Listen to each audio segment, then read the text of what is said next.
Muévete, cabrón. No te detengas. Si tienes la pierna rota, te arrastras. Eres un soldado, no un pedazo de chatarra inútil. El grito, tan agudo que parecía capaz de desgarrar los tímpanos, cortó el aire pesado y ardiente de Ciudad Juárez, Chihuahua. El sol de julio era una bestia sin piedad que martillaba el campo de entrenamiento, levantando un vaho tembloroso del asfalto que olía a alquitrán derretido y desesperación. En medio de ese calor sofocante, un joven con el rango de soldado raso se arrastraba por el suelo en un estado lamentable. Su pierna derecha estaba envuelta en un yeso blanco y grueso que le llegaba hasta la rodilla. El yeso, cubierto de tierra y mugre, había perdido su color original hacía tiempo, convertido en un mapa de su sufrimiento. El soldado, incapaz de sostenerse siquiera con las muletas que yacían a su lado, jadeaba con dificultad bajo el peso de su equipo de campaña completo, sus uñas arañando el asfalto caliente mientras intentaba avanzar. Mi teniente coronel, por favor, se lo suplico, ya no puedo más. Lo que salió de la boca del soldado no fue un grito de dolor, sino una súplica por la supervivencia. Pero esa súplica fue aplastada sin piedad bajo la bota de la disciplina militar. Deja de lloriquear. Por gente como tú, con esa mentalidad podrida, dicen que los jóvenes de ahora no sirven para nada. Quien hablaba era el teniente coronel Ricardo Montemayor, comandante del primer batallón del Regimiento de Infantería de la guarnición.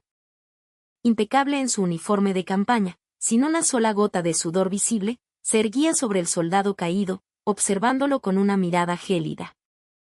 A sus ojos, aquel joven no era una persona. Era una pieza más en la maquinaria, un engranaje que debía girar para asegurar su propio ascenso y el rendimiento de la unidad. Ni más, ni menos. Escúchame bien, soldado Morales. Hasta las máquinas se oxidan si no se les da mantenimiento. Si por una simple lesión en la pierna te permito quedarte tirado en la cama, ¿qué pasará con la capacidad de combate de este batallón? ¿Crees que voy a dejar que el índice de rendimiento de mi unidad se vaya al diablo solo para tu comodidad? Montemayor se agachó y susurró junto al oído del soldado caído. Su voz era baja, pero se arrastraba como una serpiente venenosa.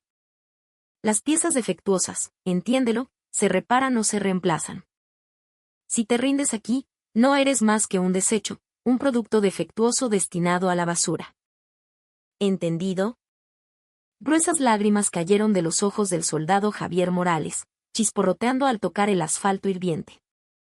Más que el dolor físico, eran la humillación y el terror lo que lo dominaban. Otros soldados y oficiales pasaban cerca, pero nadie se atrevía a mirar. La base, bajo el mando del teniente coronel Montemayor, se había convertido en una prisión de silencio absoluto. Todos sabían que cualquiera que intentara ayudar sería marcado también como una pieza defectuosa y probaría su propio infierno. Te doy 3 segundos. 1. Montemayor comenzó la cuenta. El soldado Morales soltó un alarido y forzó su pierna enyesada. Un dolor agudo, como si los huesos se estuvieran partiendo de nuevo, le atravesó el cráneo. 2. Mira qué lentitud. ¿Quieres que llame a tus padres para decirles que su hijo es un soldado problemático que no se adapta a la vida militar y solo finge estar enfermo para no trabajar?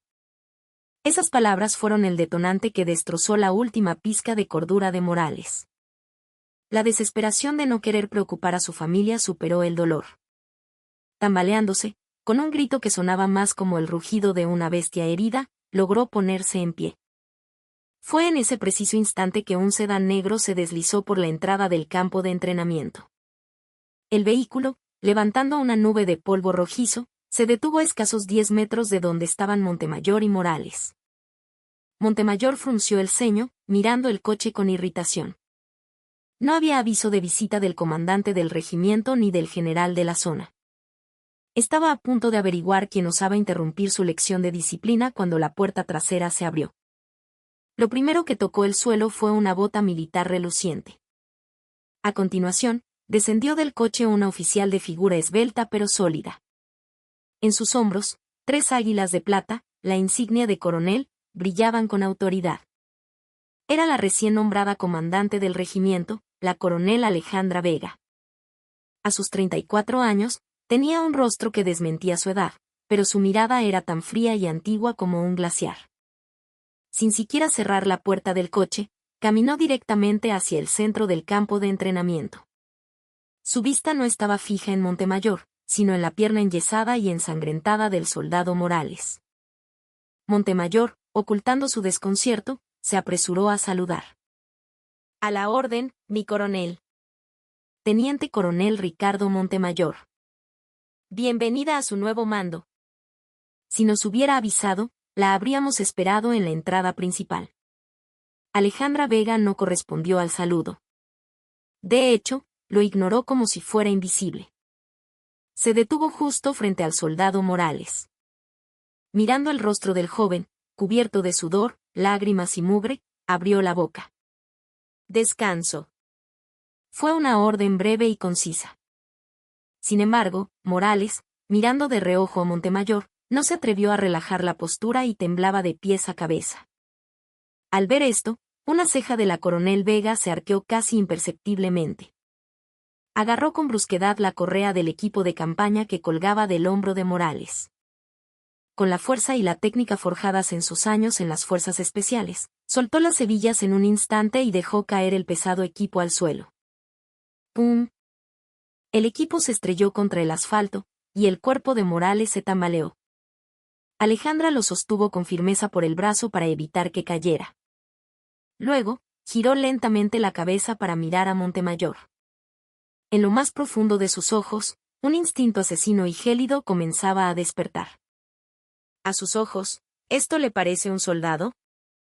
La voz de Vega era baja, pero tan clara que silenció todos los ruidos del campo de entrenamiento. Montemayor carraspeó, forzando una sonrisa. Ah, mi coronel, entiendo que pueda sorprenderse al no estar familiarizada con las realidades de una unidad de campo, pero esto es, estrictamente, un entrenamiento de fortaleza mental. Este muchacho se torció un poco el tobillo durante el entrenamiento y pretendía usarlo como excusa para evitar sus deberes, así que... ¿Torcerse el tobillo? Lo interrumpió Vega. Señaló la pierna de Morales con el dedo. ¿A un paciente con un esguince de tobillo se le pone un yeso hasta la rodilla? A mí me parece que no es un simple esguince, sino una fractura. Y bastante grave, por cierto. Eso es el médico militar de la enfermería exageró en el diagnóstico. Cállate. La palabra que salió de la boca de Vega no fue un regaño educado, propio de un oficial. Fue una cuchillada, afilada y directa, apuntando a la yugular del enemigo. El rostro de Montemayor se tiñó de un rojo furioso. Era una humillación pública, frente a sus subordinados. ¿El médico exageró? Durante mi servicio en las fuerzas especiales, me rompí bastantes huesos. Esa hinchazón, los moretones que se ven a través del yeso, eso no es una fisura en la tibia, ese hueso está completamente partido. ¿Y aún así le ordenas correr con el equipo completo? Vega soltó al soldado y dio un paso hacia Montemayor. A pesar de ser más baja que él, su presencia lo avasallaba por completo. Clavó la mirada en la placa con el nombre de Montemayor en su pecho, y luego volvió a mirarlo a los ojos. Teniente coronel Ricardo Montemayor, ¿qué fue lo que dijiste hace un momento? Que si una pieza se rompe, simplemente se reemplaza. Montemayor se mordió el labio. Estaba desconcertado de que ella lo hubiera escuchado, pero no retrocedió. Era un hombre convencido de su propia rectitud. Mi coronel, quizás la expresión fue un poco fuerte, pero el ejército es una institución diseñada para la guerra. Si una pieza no funciona, todo el sistema colapsa. Si criamos a cada soldado con debilidad, ¿quién tomará las armas en una emergencia? Como comandante, tengo la obligación de mantener la capacidad de combate de esta unidad. Montemayor levantó la barbilla con arrogancia, convencido de que su lógica se alineaba con la esencia misma del ejército. Vega soltó una risa ahogada, como si no pudiera creer lo que oía. ¿Capacidad de combate? ¿Sistema? Inclinó la cabeza. A mis ojos, lo que está colapsando el sistema no es un soldado herido, sino un comandante como tú, que convierte a soldados sanos en lisiados. ¿Se está excediendo en sus palabras, mi coronel? ¿Excediéndome? No, ni siquiera he empezado. Vega hizo un gesto a su ayudante, que esperaba a distancia. Ayudante, llame a una ambulancia de la enfermería de inmediato y traslade a este soldado. Y quiero un informe completo, los resultados del examen de precisión, el diagnóstico inicial, las radiografías, todo. Llévelo a mi oficina. Adviértale al jefe de la enfermería que si falta un solo papel, puede ir preparando su renuncia. Sí, mi coronel. El ayudante sacó rápidamente su radio. Los ojos de Montemayor vacilaron. Revisar los registros médicos era una declaración de guerra. Mi coronel, esto es un abuso de autoridad. Una interferencia excesiva en la autonomía de un batallón subordinado. ¿Interferencia? Vega se acercó tanto que su rostro quedó a centímetros del de Montemayor. Soy la comandante de este regimiento, responsable de cada hombre y cada pieza de equipo bajo mi mando. Si proteger a mis hombres de ser destrozados sin mi permiso es un abuso de autoridad, entonces a partir de hoy, no solo cometeré abuso de autoridad, sino también abuso de poder. Su mirada barrió el campo de entrenamiento, ahora congelado en un silencio tenso. A lo lejos, soldados que realizaban otras tareas o entrenamientos miraban de reojo con expresiones aterradas. Sus ojos estaban vacíos de vida, como los de un ganado resignado en el matadero. Vega sintió una punzada en el pecho al ver esas miradas. Era una mezcla de ira y una dolorosa culpa como comandante. Fijó de nuevo su atención en Montemayor. Y déjame corregirte. Un soldado no es una pieza. La pierna de ese joven es un activo mucho más valioso para esta nación que esas estúpidas estrellas que tanto anhelas en tus hombros. Sacó un pañuelo de su bolsillo y limpió el rostro embarrado del soldado Morales. El joven se encogió ante el contacto inesperado. Esa reacción entristeció aún más a Vega. ¿Cuánto lo habrían golpeado y maltratado para que temblara ante un simple toque? Perdóname. Por haber llegado tarde. Esa sola frase de Vega contenía una calidez completamente distinta a los afilados reproches que había dirigido a Montemayor. Los ojos de Morales se enrojecieron. Era la primera vez en su vida que escuchaba una disculpa de un oficial al mando. Ve a que te atiendan. Y que te quede claro, lo que pasó hoy no es tu culpa. ¿Entendido? Soy soldado Javier Morales. Entendido. Una ambulancia de la enfermería llegó a toda prisa, sin siquiera encender la sirena. Mientras los camilleros subían a Morales a una camilla, Vega observó la escena hasta el final. Cuando la ambulancia desapareció, se volvió hacia Montemayor. Teniente Coronel Montemayor. Sí, mi coronel. La respuesta de Montemayor ahora estaba cargada de veneno. Antes de ir a mi oficina, creo que debo pasar por la tuya. Quiero ver con mis propios ojos que tan excelentemente has estado manejando a tus soldados bajo el pretexto de mantener la capacidad de combate. Haga lo que quiera. Yo nunca he violado ningún reglamento. Todo se ha hecho de acuerdo con los manuales y directrices de campo. Montemayor se mantuvo desafiante hasta el final. Se notaba su confianza en que, sobre el papel, todo estaba perfectamente orquestado. Pero no sabía que Vega no iba a mirar simples trozos de papel. Iba a buscar los gemidos y las lágrimas de los soldados escondidos detrás de esos documentos. Vega respondió con una sonrisa helada.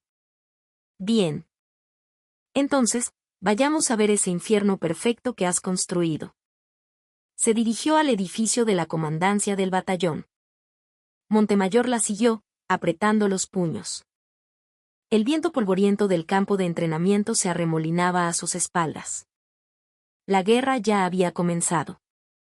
Aunque no había disparos, esto prometía ser una batalla más feroz y cruel que cualquier combate. El reflejo de Alejandra Vega en la puerta de cristal del edificio era el de un depredador acechando a su presa. Empujó la puerta con fuerza y entró. Todo el personal de tropa, a sus barracas de inmediato. Los oficiales, ni uno solo se va a casa, reúnanse en la sala de juntas. La orden de Vega resonó por el pasillo.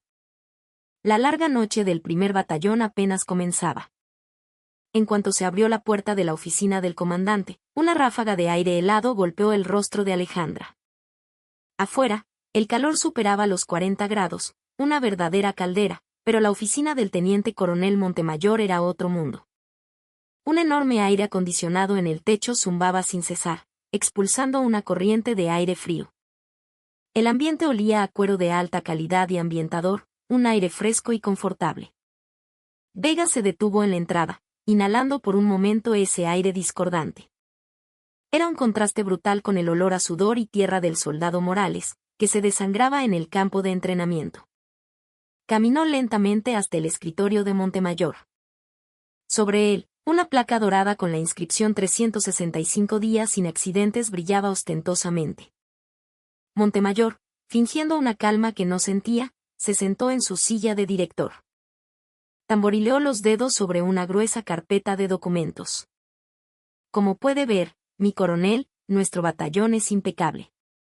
Primer lugar en las evaluaciones de combate de la división, máxima calificación en los entrenamientos y, lo más importante, ni un solo accidente de seguridad en el último año. Estos son los datos que demuestran mi capacidad de liderazgo. Vega, sin decir palabra, tomó la carpeta. En la portada se leía, Bitácora de asesoramiento y moral de tropa. Abrió la primera página. Soldado Javier Morales, entorno familiar estable. Relaciones con compañeros, buenas. Adaptación a la unidad, excelente. Sin particularidades. Soldado de primera Iker Soto, relación con superiores y subalternos, buena.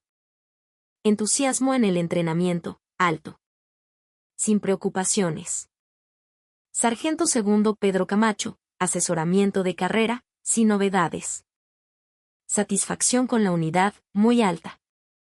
Cientos de registros de asesoramiento eran prácticamente idénticos. Respuestas monótonas, como si hubieran sido fotocopiadas, sin preocupaciones, satisfecho, adaptándose bien. Era el registro de una utopía donde no existían quejas ni conflictos. Vega continuó pasando las páginas sin cerrar la carpeta. Solo el sonido del papel llenaba el silencio de la habitación. Montemayor, irritado por el ruido, levantó una taza de té.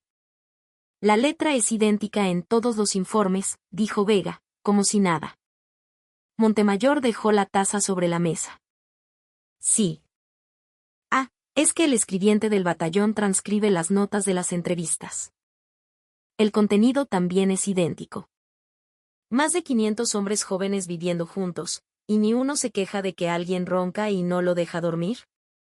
Ni uno dice que quiere morirse porque su novia lo dejó. ¿Acaso todos se han convertido en santos? Vega arrojó la carpeta sobre el escritorio. Con un golpe seco, el archivo se deslizó y se detuvo justo frente a la nariz de Montemayor. Esto no es una bitácora de asesoramiento. Es una novela que escribiste con las únicas palabras que querías oír. ¿Una novela? No puedo obligar a los soldados a inventar quejas si están satisfechos. Este es el resultado de mi liderazgo, de tratarlos como si fueran mi propia familia. Una sonrisa descarada asomó en el rostro de Montemayor. Estaba convencido de que, en papel, no tenía ninguna falla. Sabía por experiencia que si lograba silenciar a los soldados, esos trozos de papel se convertirían en la verdad.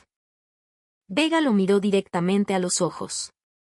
Sus instintos, perfeccionados en las misiones de vida o muerte de las fuerzas especiales, le enviaban una advertencia. Este hombre no era simplemente un incompetente. Era un agresor inteligente, capaz de ignorar y manipular por completo el sufrimiento ajeno para su propio beneficio. ¿Familia? Vega torció las comisuras de sus labios. ¿Tú le ordenas a un miembro de tu familia correr con equipo de campaña completo con una pierna rota? Si tu hijo llegara herido de la escuela y el maestro le dijera que deje de quejarse y lo golpeara, ¿aplaudirías diciendo que es una educación excelente? El ejército y la escuela son diferentes. Aquí formamos guerreros que, en caso de emergencia, deben ser capaces de cortarle el cuello al enemigo, gritó Montemayor, poniéndose de pie de un salto, con las venas del cuello marcadas. Un guerrero se forja, no se exprime a base de maltrato. Y antes de que le corten el cuello al enemigo, ¿no se te ocurre que eres tú quien está asfixiando a tus propios soldados? Vega se dio la vuelta y caminó hacia la puerta. Sal. Vamos a hacer una inspección de campo. ¿Ahora mismo? Ya casi es hora del toque de queda. Los soldados están en su tiempo libre, el ambiente estará un poco desordenado. Montemayor intentó detenerla, pero Vega lo ignoró y abrió la puerta de par en par. El oficial de servicio y otros mandos que esperaban en el pasillo se sobresaltaron y adoptaron la posición de firmes. Vamos a la primera compañía. Guíame. Ante la orden de Vega, el oficial de servicio miró a Montemayor con expresión de apuro. Montemayor, mordiéndose el labio, asintió. Confiaba en que su control se extendía hasta el último rincón de las barracas. Al entrar en la zona de dormitorios, el aire cambió. La frescura de la oficina del comandante desapareció, reemplazada por una ola de calor sofocante y un olor penetrante a sudor. Las ventanas del pasillo estaban cerradas y los ventiladores apagados. Vega abrió la puerta de la primera barraca. Compañía, firmes. Los 20 soldados que estaban dentro saltaron como resortes y se alinearon al borde de sus literas. En sus movimientos había más instinto de supervivencia que disciplina militar.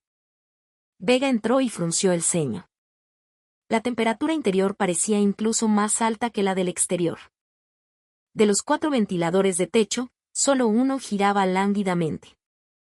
El aire acondicionado de pared tenía el cable de alimentación desconectado. El sudor perlaba las frentes y los cuellos de los soldados, y sus camisolas estaban pegadas a sus espaldas por la humedad. ¿Por qué no está encendido el aire acondicionado?, preguntó Vega al oficial de guardia. Ah. Eso es. Siguiendo las directrices de ahorro de energía, su uso está restringido después del horario de servicio, respondió el oficial, mirando de reojo a Montemayor, su voz apenas un susurro. ¿Ahorro de energía? La oficina del comandante parece un congelador, pero las barracas de los soldados son un sauna. ¿Es esa la directriz de ahorro de energía de esta unidad? Vega caminó con paso decidido e intentó enchufar el aire acondicionado. Fue entonces cuando notó que el enchufe estaba bloqueado. Al examinarlo de cerca, vio que estaba cubierto con varias capas de cinta adhesiva transparente, y sobre ellas, una etiqueta que decía prohibido su uso. Debajo, con una letra diminuta, había una firma, TTE. CNL. Ricardo Montemayor. Vega soltó una carcajada ahogada. Increíble. Sellar los enchufes. Teniente coronel, explíqueme qué es esto. Montemayor se acercó lentamente, con las manos a la espalda. Es para evitar que los soldados se vuelvan débiles. Un poco de calor en verano y un poco de frío en invierno fortalece su carácter de campo. Si se acostumbran al lujo del aire acondicionado, su estado mental se relaja y solo causan problemas. Vega arrancó la cinta con brusquedad, usando sus uñas. El sonido rasgó el silencio de la barraca. Enchufó el cable, buscó el control remoto y presionó el botón de encendido. Con un pitido, las aletas del aire acondicionado se abrieron y una brisa fresca comenzó a fluir. Los ojos de los soldados vacilaron. Sus miradas se clavaron en las aletas del aparato, como si de ellas emanara la salvación. Pero ninguno se atrevió a mostrar alivio. Montemayor los estaba observando. Vega se detuvo frente a un soldado de segunda clase, el más menudo de todos, que estaba de pie al borde de su litera. Parecía recién llegado, con el rostro tenso. Sus labios estaban secos y agrietados, y tenía ojeras profundas. ¿Cuál es tu nombre? Soldado. De segunda. Pablo Herrera. Su voz era áspera, casi un graznido. Claramente, sufría de deshidratación. ¿Has bebido agua? Sí, mi coronel. ¿Cuándo? Durante el desayuno, mi coronel. La ceja de Vega se crispó. Ya eran más de las 7 de la tarde. ¿No había bebido ni un sorbo de agua desde la mañana? ¿En medio de esa ola de calor? No mientas. ¿Cómo es posible que no hayas bebido agua desde la mañana? ¿Acaso el purificador de agua está descompuesto? El soldado Herrera no pudo responder, solo movía los labios. Su mirada ansiosa se desvió hacia Montemayor y luego volvió a caer al suelo. Vega giró la cabeza y miró el purificador de agua al final del pasillo. Junto a él, había una advertencia en letras rojas: prohibido el uso de vasos personales. Solo cantimploras. El suministro de agua está prohibido fuera de las horas de comida. El desperdicio de agua será sancionado con la pérdida del tiempo libre. Apretó los puños. Esto no era disciplina. Era tortura, un juego cruel con un derecho humano básico. Era un método perverso para subyugar psicológicamente a los soldados controlando hasta el acto de beber agua. Teniente coronel, ¿les prohíbes beber agua fuera de las horas de comida? No puedo permitir que anden perdiendo el tiempo yendo y viniendo del purificador. En combate, deben sobrevivir sin agua. Si se acostumbran a tener siempre una botella a mano, ¿cómo resistirán en una situación real? ¿En qué manual de campo dice que hay que deshidratar a los soldados hasta el límite? Hasta el ejército estadounidense usa camelbacks durante las operaciones para hidratarse constantemente. ¿Acaso no conoces los fundamentos de la guerra moderna? Vega tocó el hombro del soldado Herrera. A través del uniforme, sintió que su cuerpo ardía. Estaba al borde de un golpe de calor. Oficial de guardia. Traiga agua fría del refrigerador ahora mismo. Que todos los miembros de la compañía beban. Mi coronel, en el refrigerador solo hay bebidas para los oficiales. Los soldados tienen prohibido usarlo. ¿Estás bromeando?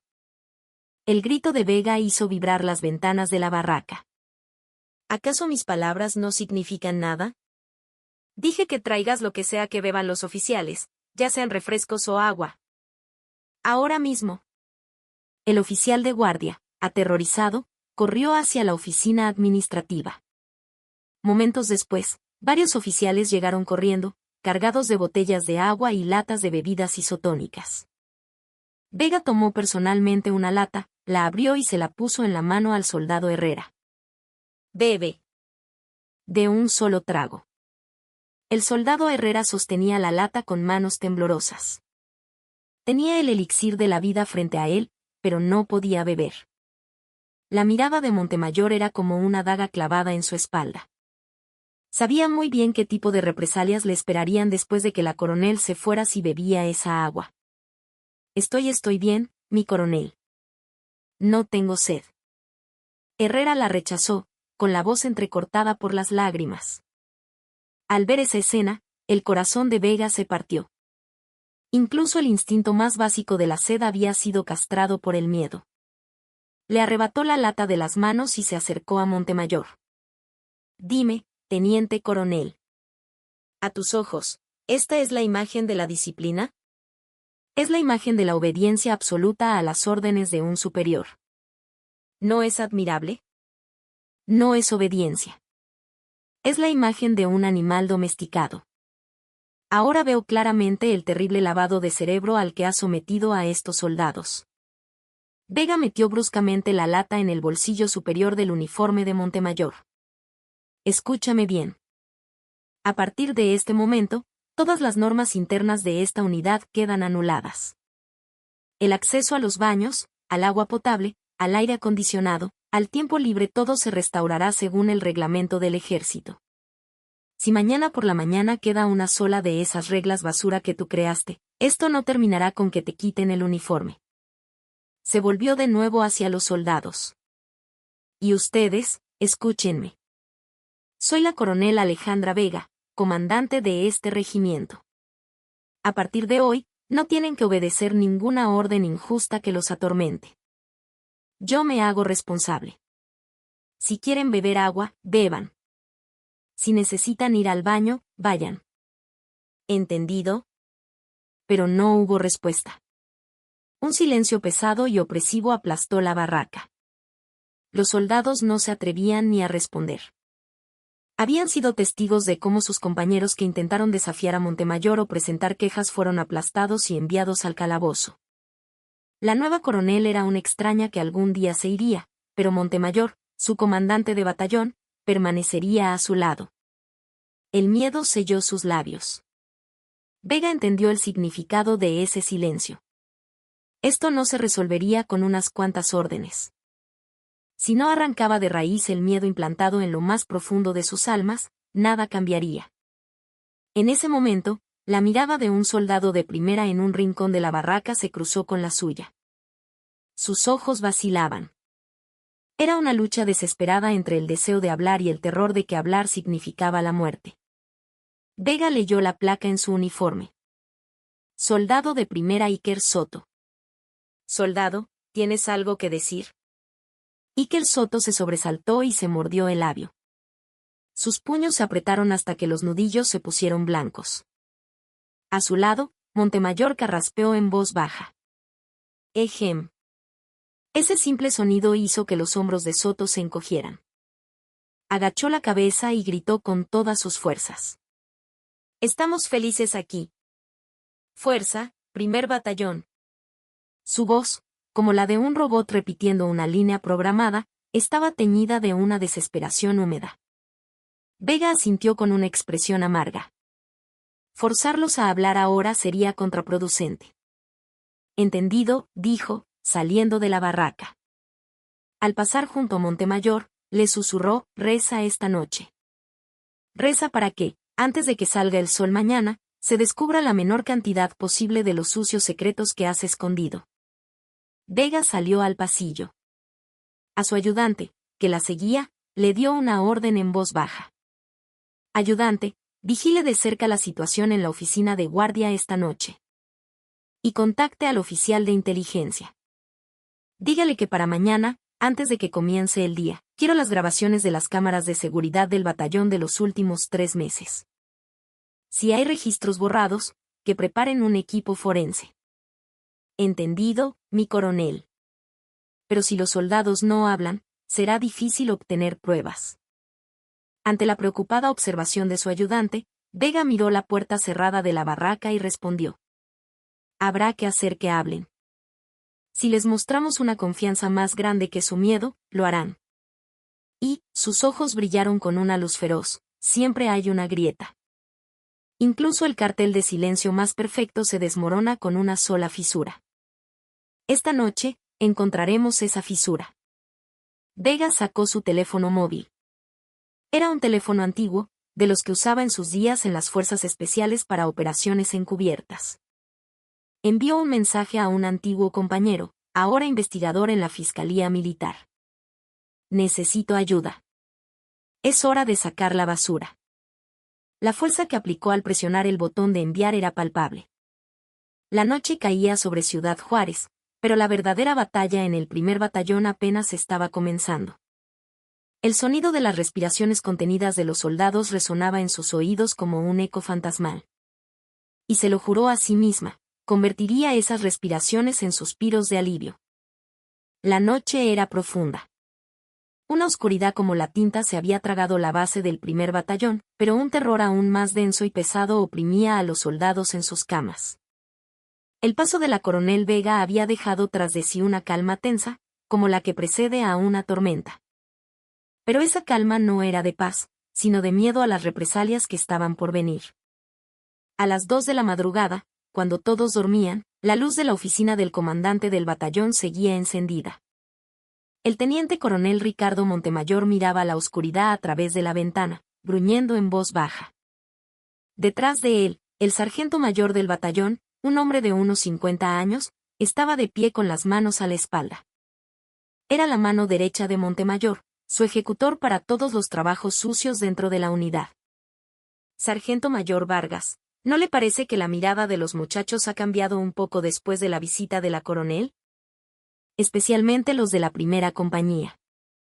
¿Se refiere al soldado Herrera, mi teniente coronel?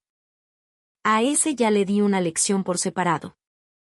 Ya tengo su declaración firmada, donde dice que habló de más por los nervios frente a la coronel. Lección, Montemayor sonrió y se dio la vuelta. En su mano sostenía un pesado bastón de mando. Las máquinas, Vargas, cuando funcionan mal una vez, hay que desarmarlas. Si el aceite no funciona, hay que enderezarlas a martillazos. Creo que esta noche toca hacer algo de mantenimiento. entendido, mi teniente coronel. Dejaré la sala de mantenimiento lista. El sargento mayor sabía perfectamente a qué se refería Montemayor con mantenimiento. Era su eufemismo para un trato que negaba la humanidad de sus víctimas. A la misma hora, en la oficina de la comandante del regimiento, Alejandra Vega estaba enterrada bajo una montaña de documentos. Estaba revisando los informes de personal del primer batallón de los últimos 3 años, los registros médicos de la enfermería y los archivos de incidentes de la policía militar. Esto es extraño, murmuró, tamborileando un bolígrafo. No hay incidentes. Es que no hay absolutamente nada. En 3 años, ni un intento de deserción, ni un intento de suicidio, ni siquiera un simple caso de agresión. ¿Es estadísticamente posible que más de 500 jóvenes de 20 años, llenos de testosterona, convivan sin un solo conflicto registrado? A su lado, el ayudante de guardia, que cabeceaba de sueño, se sobresaltó. Perdón, mi coronel. Se dice que es porque el primer batallón tiene una disciplina muy férrea. No es disciplina férrea, es que les han cerrado la boca. O han falsificado los registros, o se han deshecho de los problemáticos antes de que pudieran causar un incidente. Los ojos de Vega brillaron con una luz aguda. Se levantó y se puso la camisola de su uniforme. Vamos. ¿A dónde, mi coronel? Son las 2 de la madrugada. Para atrapar a los ladrones hay que moverse de noche. Revisaremos el cuarto de calderas del primer batallón, el almacén y las barracas abandonadas. Buscaremos cualquier espacio que no esté en los mapas. Vega tenía una corazonada. Su instinto, perfeccionado en operaciones antiterroristas, le decía que en los lugares que parecen más perfectos es donde se esconde la podredumbre más profunda. El aire de la madrugada era frío. Sin siquiera encender una linterna, Vega se movió como un felino, en silencio, hacia la parte trasera de las barracas del primer batallón. Gracias a sus habilidades de infiltración, ni siquiera los centinelas notaron su presencia. Se detuvo frente a una precaria construcción de paneles sándwich, detrás del edificio principal de las barracas. Un cartel viejo y descolorido en la entrada decía almacén de materiales. La puerta estaba cerrada con candado, pero a través de una rendija en la ventana se filtraba una luz tenue. Un almacén con la luz encendida. Vega le hizo una seña a su ayudante para que guardara silencio y pegó la oreja al muro. Desde adentro, se oían golpes sordos y gemidos ahogados. Por favor. Cállate, cabrón, o te van a oír afuera. ¿No sabes lo molesto que está el comandante por tu culpa? ¿Te atreviste a mirarlo a los ojos frente a la coronel? ¿Y a beber agua? Era una voz familiar.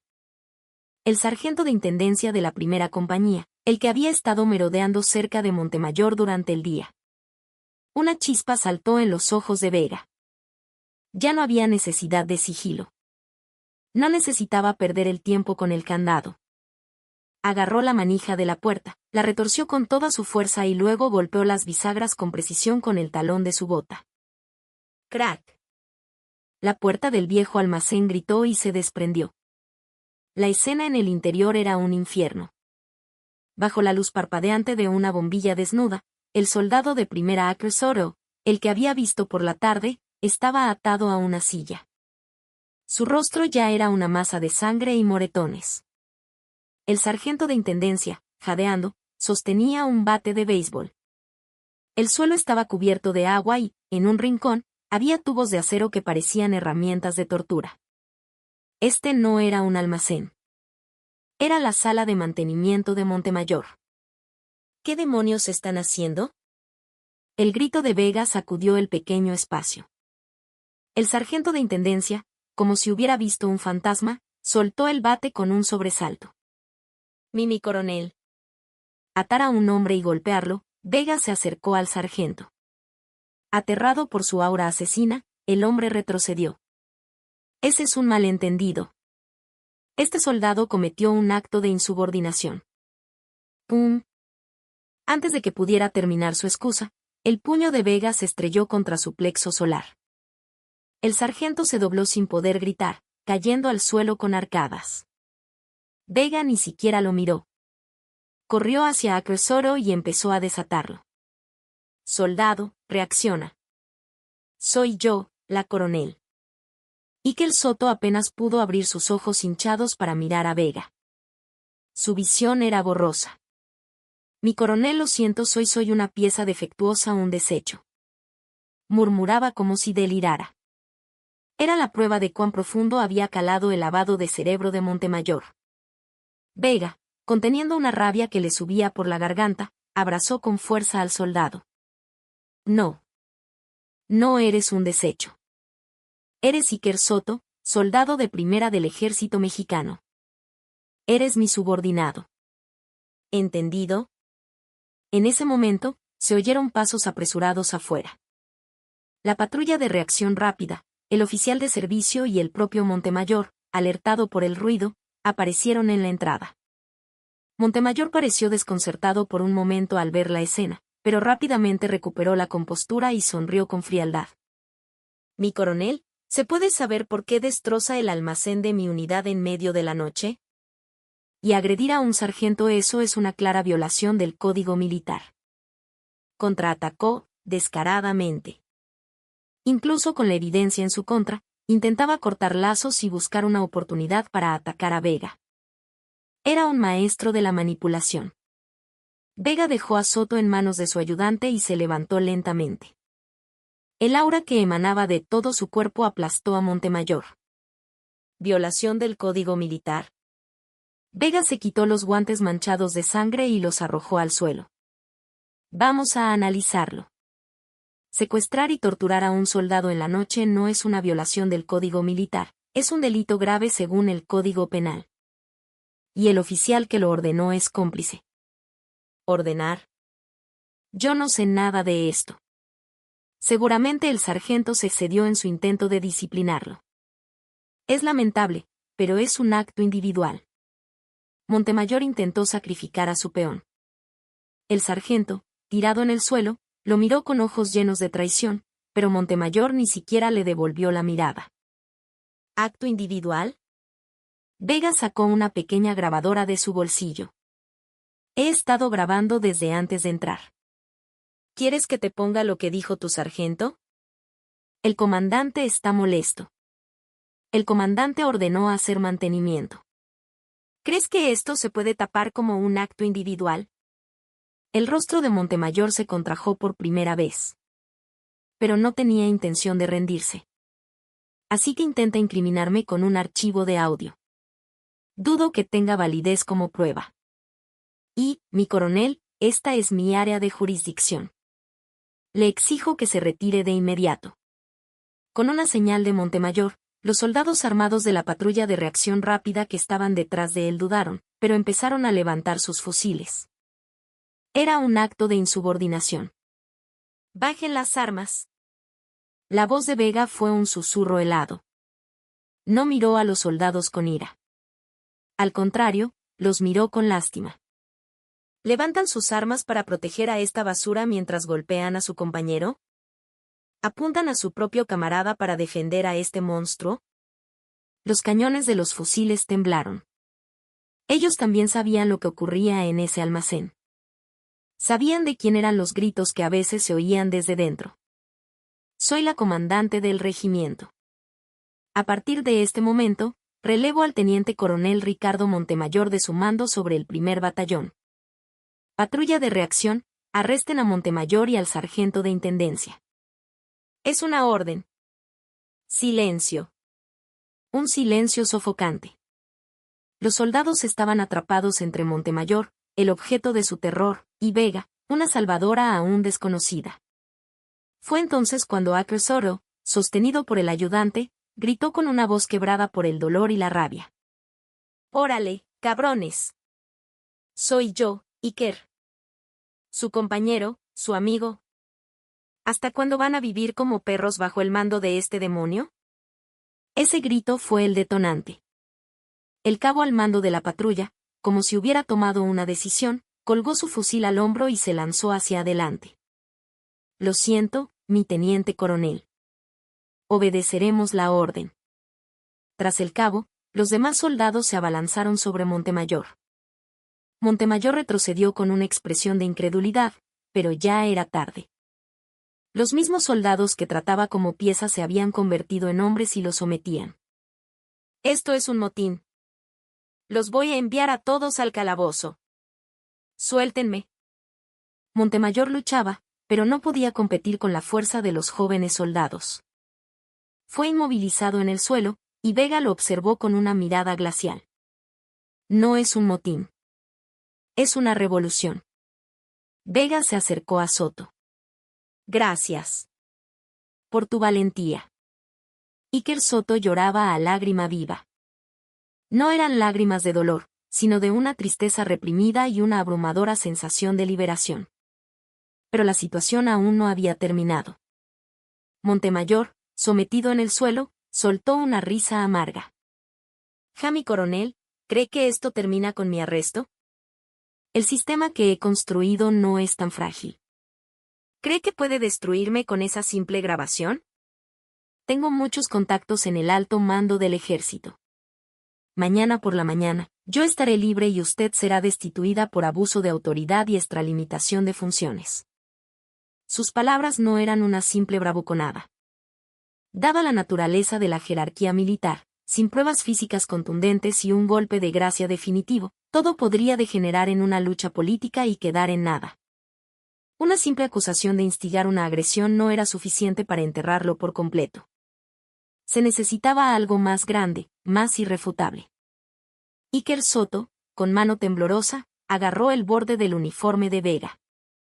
Mi coronel, tengo pruebas. ¿Qué? Pruebas de que Montemayor es un verdadero demonio. Pruebas de que mató a un hombre y lo encubrió. Están en mi casillero. El rostro de Montemayor se volvió ceniciento. Gritó desesperadamente, «¡Cállate! Cierra la puta boca. Si hablas, estás muerto. Y tu familia también». Vega le tapó la boca a Montemayor con su bota militar. «Cierra la cloaca. Si sigues ladrando, te arranco la mandíbula». Miró a Soto a los ojos. «Habla. ¿Dónde están?» «En mi casillero una Biblia. La vacié por dentro, ahí escondí la grabadora que dejó el soldado de primera Rivas antes de morir». ¿Rivas? El nombre de un soldado que, 3 meses antes, había sido reportado muerto por una caída accidental. En la mente de Vega, la palabra sin incidentes del informe del batallón brilló como un neón. No es que no hubiera habido incidentes, era que incluso la muerte había sido disfrazada como algo que no lo era. «Vamos. A la primera compañía». Vega empezó a correr sin mirar atrás. En los ojos de Montemayor se mezclaban la desesperación y un instinto asesino. Sabía que en el momento en que esa grabadora saliera a la luz, no solo su carrera militar, sino su vida entera, llegaría a su fin.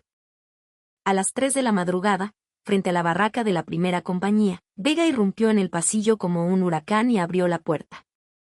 Los soldados que dormían se levantaron de un salto, pero ella se dirigió sin vacilar al casillero de Iker Soto. Dentro, había una vieja Biblia.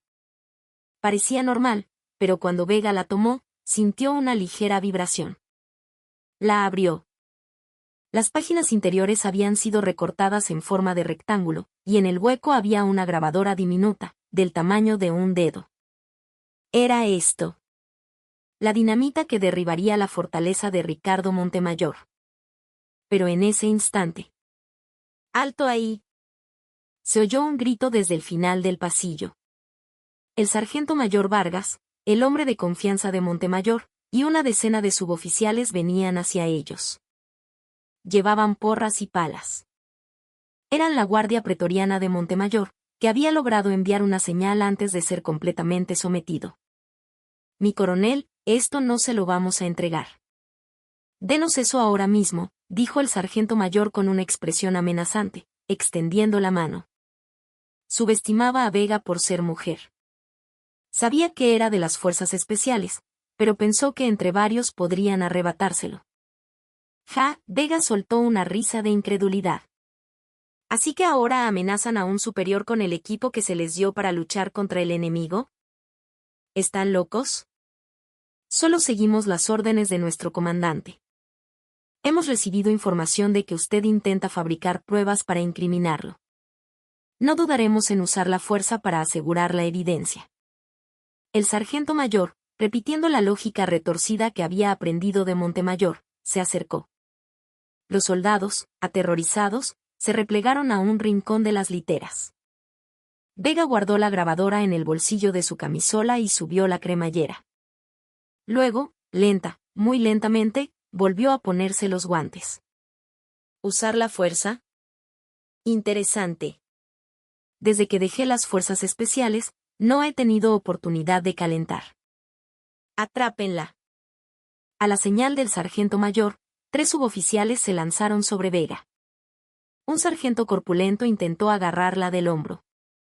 En ese instante, el cuerpo de Vega se movió como un fantasma. ¡Zas! Desvió la mano del sargento, le agarró el brazo, lo retorció y lo atrajo hacia ella.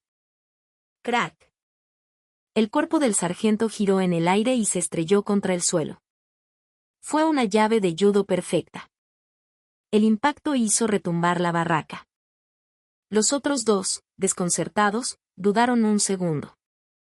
Vega no les dio tregua.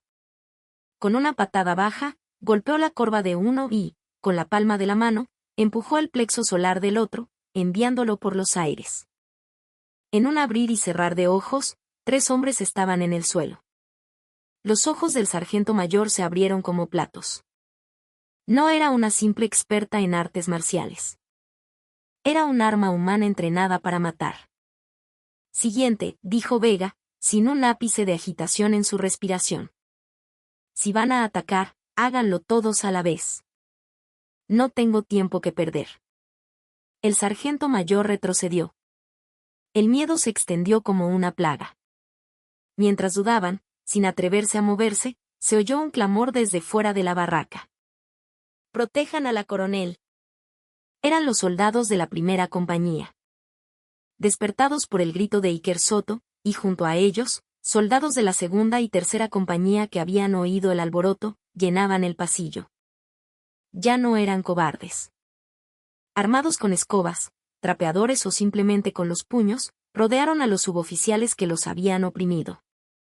¿Qué están haciendo? Esto es insubordinación. Gritó el sargento mayor, pero su voz era impotente frente a cientos de miradas furiosas.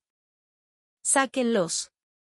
Con la breve orden de Vega, los soldados se abalanzaron y sometieron al sargento mayor y a los suboficiales. Fue el momento en que toda la frustración acumulada estalló. Vega observó la escena con una extraña emoción. No los había salvado ella. Habían roto el cascarón por sí mismos. Una vez que la situación se calmó, Vega sacó la grabadora de su bolsillo. Escuchemos.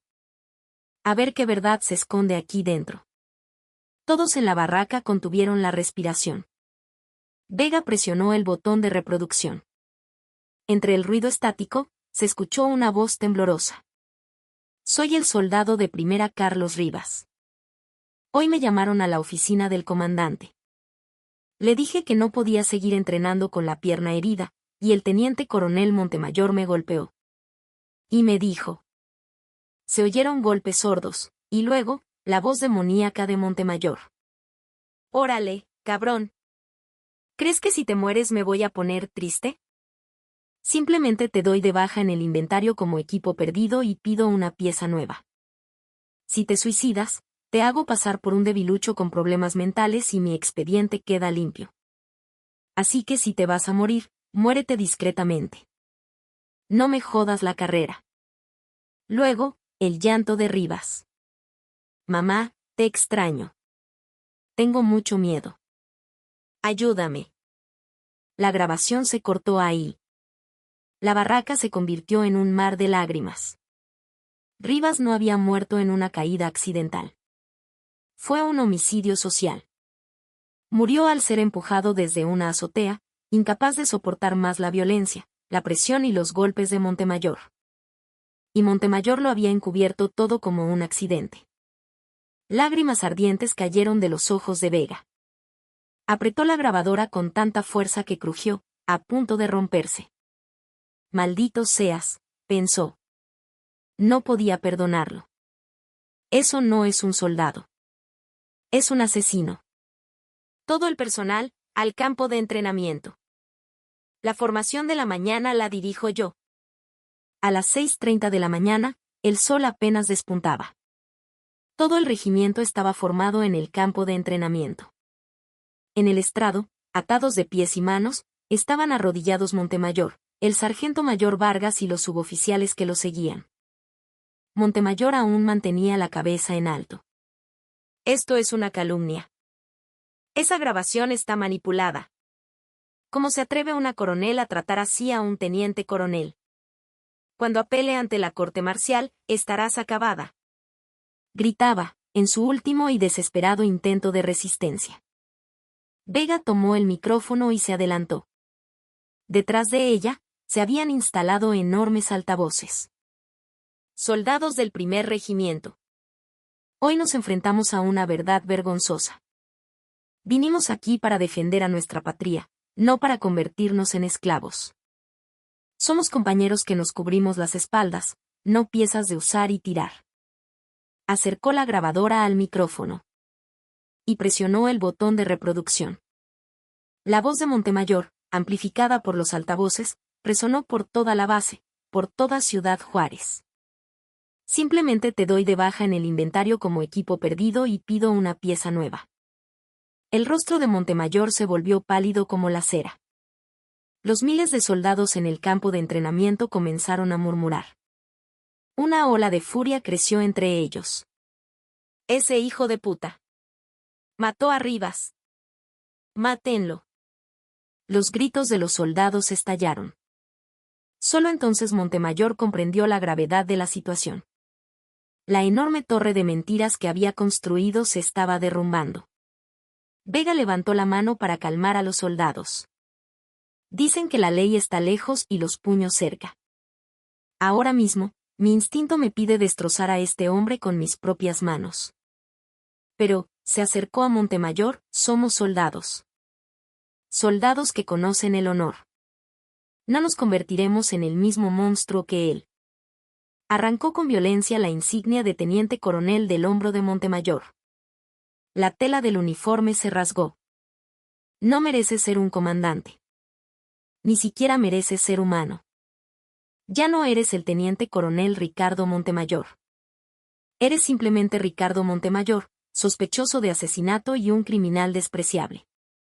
En ese momento, vehículos de la policía militar y de la fiscalía entraron en fila al campo de entrenamiento. Eran los investigadores que Vega había contactado durante la noche. Ricardo Montemayor, queda usted detenido por los cargos de abuso de autoridad, tortura y por el encubrimiento e instigación en la muerte del soldado de primera Carlos Rivas. Las esposas se cerraron en las muñecas de Montemayor. El frío sonido metálico anunció su caída. Mientras se lo llevaban, miró a Vega y gritó, Alejandra Vega. ¿Crees que has ganado? ¿Crees que el ejército es un lugar limpio? Algún día te tocará a ti. Ya lo verás. Vega lo miró y respondió con frialdad, puede que me toque. Pero al menos no caeré por ser una basura como tú. Y mientras mis hombres estén conmigo, jamás me derrumbaré.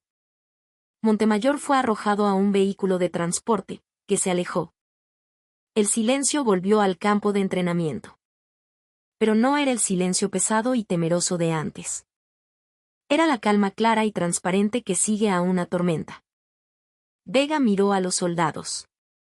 Sus miradas habían cambiado. Había vida en sus ojos. Hoy no hay actividades. Todos regresen a sus barracas y descansen. Los que estén enfermos, a la enfermería. Los que quieran llamar a casa, pueden hacerlo. Y, hizo una pausa y respiró hondo. Lo siento. Por no haberlos protegido antes. De ahora en adelante, yo seré su escudo. Rompan filas. ¡Hurra! El grito de los soldados cubrió el campo de entrenamiento. Algunos lanzaron sus gorras al aire, otros se abrazaron llorando. Vega sonrió levemente. Su mirada se dirigió a la azotea de la barraca desde donde Rivas había caído. Descansa en paz, soldado Rivas. Ya no sentirás frío. El viento sopló, agitando su cabello. El verdadero amanecer del primer regimiento estaba llegando. Pero Vega sabía que esto no era el final, sino el comienzo. Montemayor podría ser solo la punta del iceberg. Aunque una oscuridad mayor acechara, no retrocedería. Porque ella era Alejandra Vega. ¿Siquiera sabes lo que has hecho, Alejandra? La pregunta flotaba en el aire de una habitación privada de un lujoso restaurante de alta cocina en las afueras del complejo militar de Chihuahua. Las paredes decoradas con arte huichol, la iluminación tenue y una mesa repleta de los platillos más exquisitos creaban un santuario aislado del mundo exterior. En la cabecera de la mesa, el general de división Arturo Cienfuegos, comandante de la zona militar, estaba sentado. Sin siquiera mirar a Vega, habló mientras desmenuzaba un pescado con sus cubiertos. Alejandra Vega, en su uniforme de gala, permanecía sentada en posición de firmes frente a él. Delante de ella, solo había un vaso de agua. Erradiqué la corrupción y entregué a un criminal a la justicia militar, mi general. Simplemente cumplí con mi deber como comandante. El general Cienfuegos dejó caer los cubiertos sobre el plato con un golpe seco que rasgó el silencio. ¿Deber? ¿Un deber natural, dices? Se limpió la boca con una servilleta y levantó lentamente la cabeza. Su cabello canoso, sus párpados pesados y la mirada brillante bajo ellos estaban impregnados de avaricia y autoritarismo. Era el superior directo de Montemayor, el hombre al que Montemayor idolatraba y que lo había impulsado en su carrera. Coronel Vega, vienes de las fuerzas especiales, así que no entiendes cómo funcionan las cosas en el campo. El ejército no funciona con justicia. Funciona con honor. ¿Encubrir un crimen es honor, mi general? ¡Silencio!, gritó Cienfuegos, a punto de arrojar su copa. El vino tinto salpicó el mantel blanco. Sé que Montemayor se cedió un poco. Pero, ¿transmitirlo por los altavoces? ¿Llamar a la policía militar y montar un escándalo? No solo acabaste con Montemayor, manchaste la reputación de toda la zona militar. La prensa ya está olfateando, hablando de la unidad asesina. ¿Quién crees que va a asumir la responsabilidad de esto? La lógica de Cienfuegos no era diferente a la de Montemayor. De hecho, era más astuta y de mayor escala. Le importaba menos la muerte de un soldado que la mancha en su reputación o, más precisamente, el obstáculo en su propio camino hacia el ascenso. Vega apretó los puños bajo la mesa. Un hombre murió, mi general. Jóvenes de 19, 20 años, murieron por la violencia de su comandante. El honor de una unidad se construye protegiendo a esos jóvenes. Cienfuegos resopló. No me vengas con sentimentalismos. Es por gente como tú, que se la pasa jugando a la justiciera, que los de abajo se nos suben a las barbas. Desde que Montemayor fue arrestado, me dicen que el primer batallón es un caos. Los soldados desafían a los oficiales y amenazan con escribir cartas a derechos humanos por cualquier cosa. Era una mentira. Tras la caída de Montemayor, el primer batallón se estaba estabilizando rápidamente. La moral de los soldados había mejorado y su rendimiento en el entrenamiento era incluso mejor. Pero, al parecer, esos informes no llegaban a los oídos de Cienfuegos. O más bien, no quería oírlos. Escúchame bien. Montemayor es de mi gente. Un hombre que yo mismo cultivé. Al cortarle la cabeza, fue como si me hubiera cortado un brazo. Cienfuegos se inclinó hacia adelante, clavando la mirada en Vega. De alguna manera arreglaré este desastre, pero tendrás que pagar el precio por haberme desafiado. Haré que hasta respirar en el primer batallón te resulte imposible. ¿Es una amenaza? Es un consejo. No, una advertencia. ¿Sabes por qué las estrellas de un general están tan altas? No es porque estén en el cielo. Es porque desde aquí podemos aplastar a insectos como tú. Cienfuegos se levantó. Se me quitó el hambre. Mañana por la mañana, Enviaré una inspección especial al primer batallón. Dicen que no hay nadie que salga limpio si se le busca bien. Te aplastaré de una forma aún más miserable que a Montemayor. Prepárate. Cienfuegos salió de la habitación. Por la puerta entreabierta se filtró una risa amarga. Vega, sola en la habitación, no tocó el vaso de agua. En su lugar, respiró lenta y profundamente. Estrellas, pensó. Les demostraré que cuando una estrella cae a la tierra, no es más que una simple piedra. A la mañana siguiente, en la entrada del primer batallón, 5 sedanes negros y 2 camionetas irrumpieron haciendo sonar sus claxones. Eran vehículos de la Contraloría de la zona militar. Una inspección sorpresa, sin previo aviso. Unos 20 inspectores descendieron de los vehículos. Llevaban carpetas y cámaras, y en sus ojos brillaba la codicia de hienas buscando carroña. Al frente de ellos estaba el mayor Velázquez, el jefe de Contraloría, conocido como el perro de caza de Cienfuegos. Velázquez ni siquiera saludó a Vega, que lo esperaba en la entrada. Se paró con una postura arrogante. Mi coronel, qué gusto verla. Venimos por orden especial del general para hacer un diagnóstico de la unidad. Hay informes de que la disciplina se ha relajado tras el incidente de Montemayor. Vega ignoró su insolencia y respondió con calma, procedan según el reglamento. Pero no toleraré que interrumpan las actividades de los soldados en entrenamiento. Vaya, vaya. ¿No sabe que una inspección tiene prioridad sobre el entrenamiento? Si buscamos, encontraremos. Adelante. A la orden de Velázquez, los inspectores se dispersaron por la base. No era una inspección, era un saqueo. Los archivos de las oficinas fueron vaciados, los casilleros de los soldados volcados. Revisaron el comedor, el polvorín, el depósito de combustible, incluso los baños. ¿Qué es esto? Revisen el estado de limpieza de las armas. La etiqueta de caducidad de este alimento está torcida. Falta de higiene.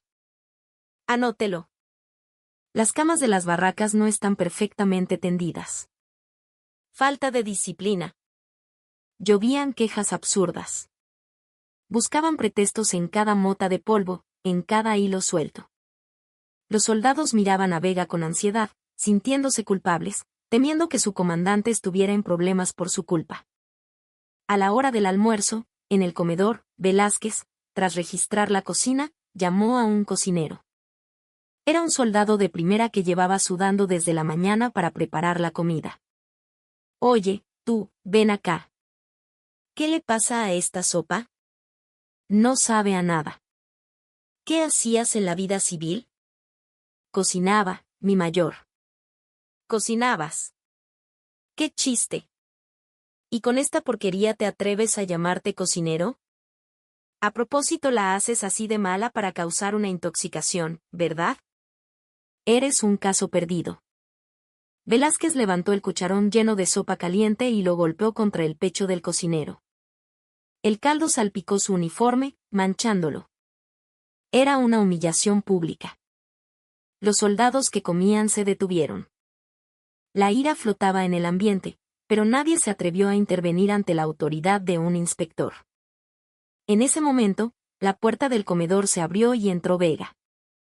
Caminó directamente hacia la línea de servicio. Mayor Velázquez.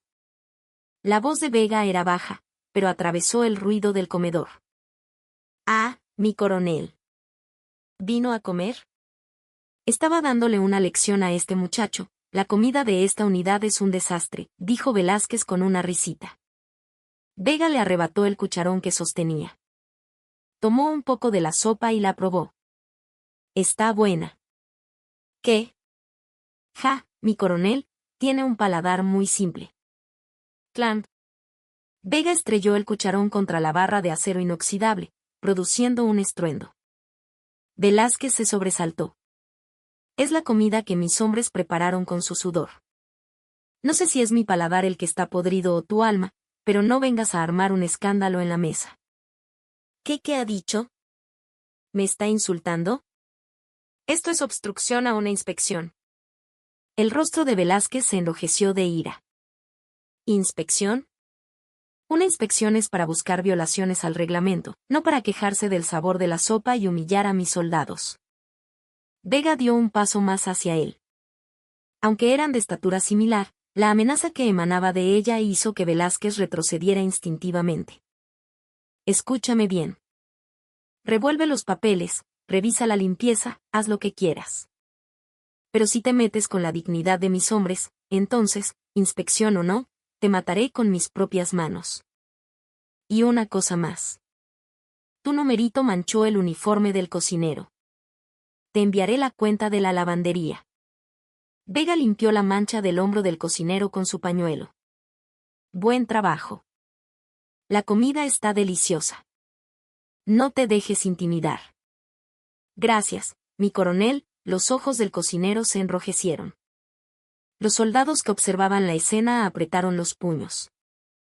Un comandante que los defendía. Esa confianza volvió a encender sus corazones. Velázquez, incapaz de contener su furia, salió del comedor. Ya verás, pensó. Te voy a destruir. Por la tarde, la intensidad de la inspección aumentó. Las quejas absurdas se contaban por cientos, y los oficiales estaban paralizados, escribiendo informes de justificación. Era una venganza descarada, una táctica para agotar a Vega. Desde su oficina, ella miraba por la ventana a los inspectores husmeando por todo el campo de entrenamiento. Sabía que no podía ganar solo defendiéndose. Cienfuegos no se detendría hasta que ella fuera destituida o el primer batallón quedara completamente destrozado. Abrió un cajón de su escritorio y sacó un viejo teléfono celular. Era un teléfono desechable que usaba en sus días en las fuerzas especiales para misiones no oficiales. Imposible de rastrear o intervenir. Marcó un número familiar. Tras 3 tonos, una voz seca respondió. ¿Cuánto tiempo, víbora? Era el nombre clave de Vega. Necesito información. General de División Arturo Cienfuegos.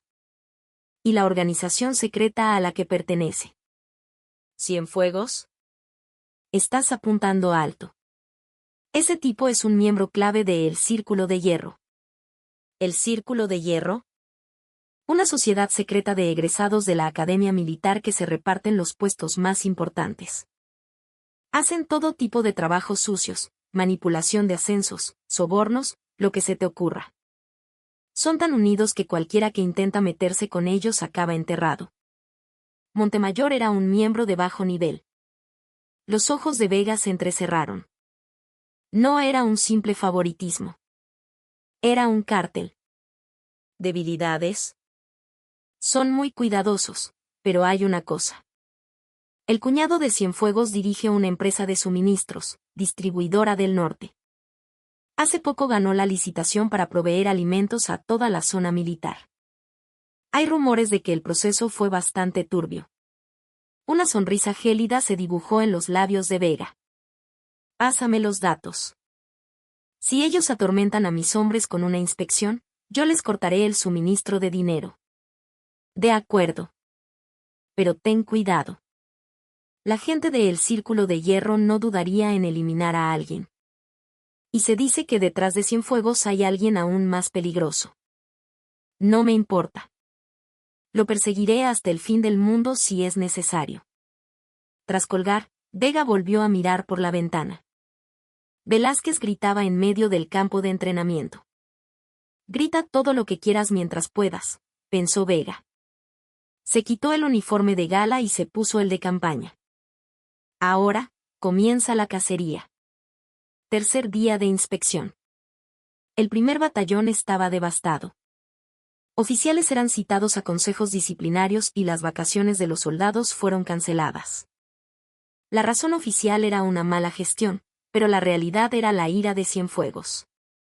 El ambiente en la unidad volvió a ser pesado. Vega, en su oficina, miraba la lista de sancionados. Comandantes de compañía, sargentos de intendencia, jefes de pelotón. Subordinados trabajadores estaban pagando las consecuencias de su lucha. Mi coronel, no se preocupe. Estamos bien, dijo el jefe de operaciones, tratando de animarla. pero sus ojeras eran profundas y sus labios estaban agrietados. Llevaba 3 noches sin dormir preparando los documentos para la inspección.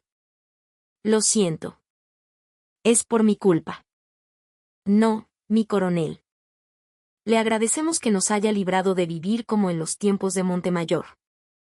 Confiamos en usted. Las palabras del oficial conmovieron a Vega. Tomó una decisión. No podía esperar más. Esa noche, salió sigilosamente de la base. Su destino era una zona de bares en las afueras de la ciudad. El estacionamiento subterráneo de un edificio donde, según la información, se encontraba la oficina de la distribuidora del norte.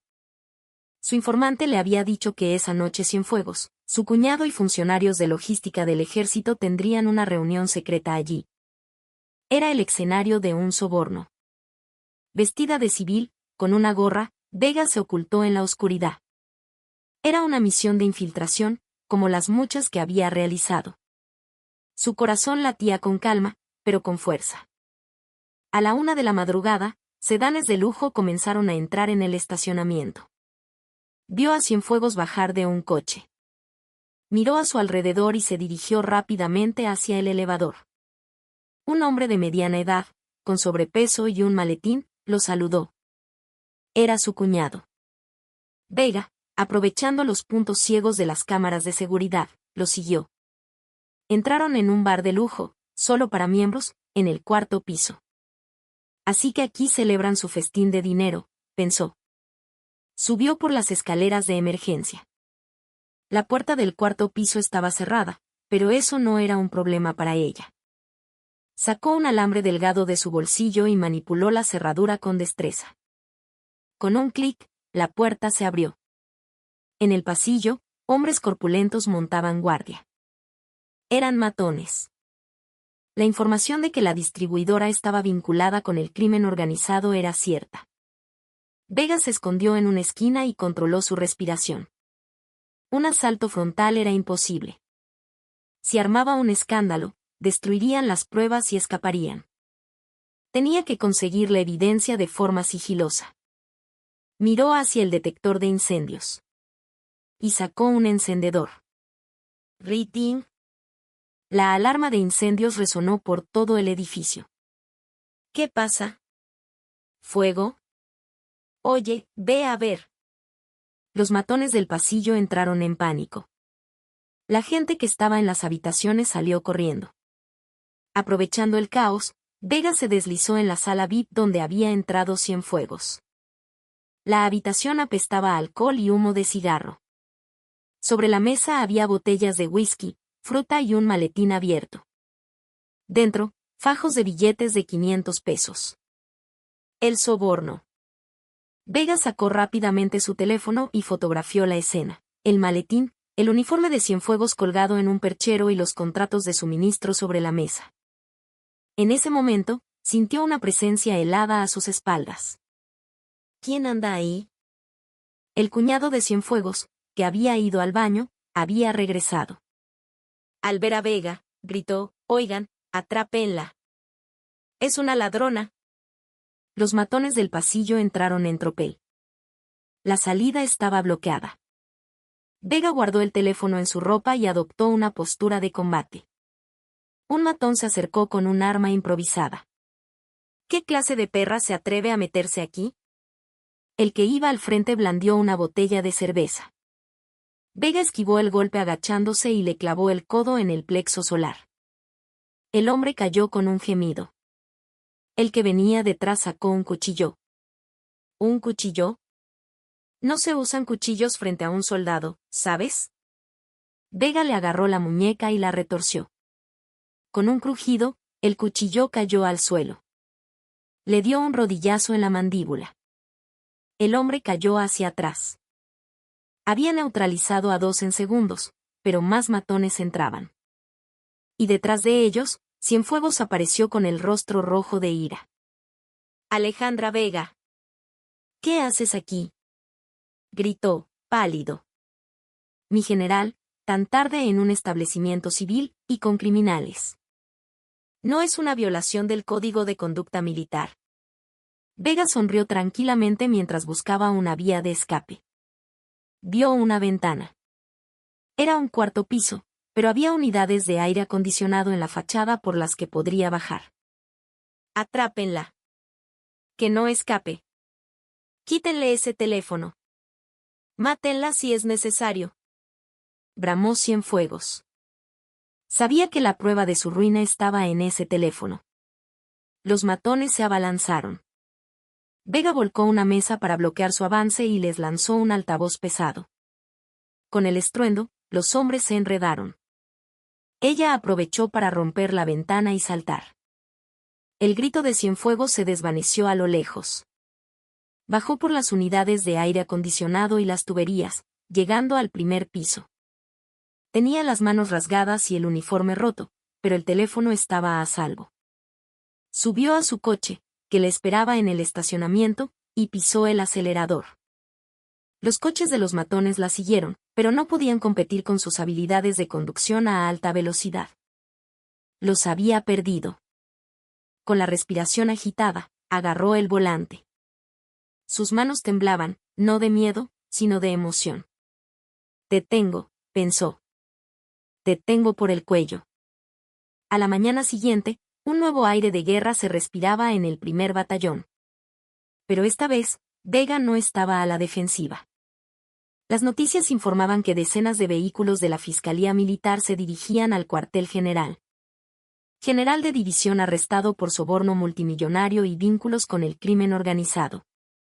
Pruebas obtenidas en el lugar por un denunciante interno.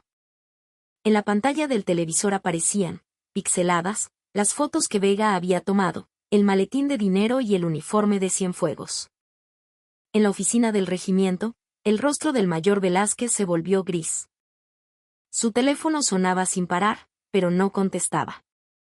La caída del general significaba su propia caída. Vega entró en la oficina. Tenía las manos vendadas, pero su expresión era más brillante que nunca. Mayor Velázquez, empaque sus cosas. Mi coronel, yo solo seguía órdenes. Velázquez se arrodilló, suplicando. Su arrogancia de ayer había desaparecido. Seguir órdenes no borra tus acciones. Pagarás caro por haber atormentado a mis hombres. La policía militar irrumpió y se llevó a Velázquez. Los demás inspectores huyeron de la base como ratas. Vega abrió la ventana de par en par. Entró aire fresco. En el campo de entrenamiento, los soldados jugaban al fútbol con renovada energía. Pero Vega sabía que, aunque Cienfuegos había caído, el círculo de hierro no había desaparecido. El informante le había advertido sobre alguien más peligroso detrás de Cienfuegos. Aún no sabía quién era. En ese momento, sonó el teléfono interno en su escritorio. No había identificador de llamada. Comandancia del primer regimiento, habla Vega. Al otro lado, una voz distorsionada electrónicamente respondió. Felicidades. Has cortado una rama podrida. ¿Quién eres? ¿Quién soy no importa. Solo llamaba para informarte que solo has cortado una rama. La raíz es mucho más profunda y fuerte. Coronel Vega, cuídate la espalda. A partir de ahora, esto no será un juego. Colgaron. Vega dejó el auricular y miró al vacío. Un escalofrío le recorrió la espalda. La estaban observando. Cienfuegos era solo un peón sacrificado, el verdadero poder se escondía en las sombras, acechándola. La raíz, pensó. Apretó su mano vendada. La herida sangró, pero no sintió dolor. La arrancaré. Aunque mis manos se destrocen en el intento. Su mirada se volvió más profunda, más oscura. La guerra no había terminado. El telón apenas se había levantado. Oficina de la comandancia del regimiento.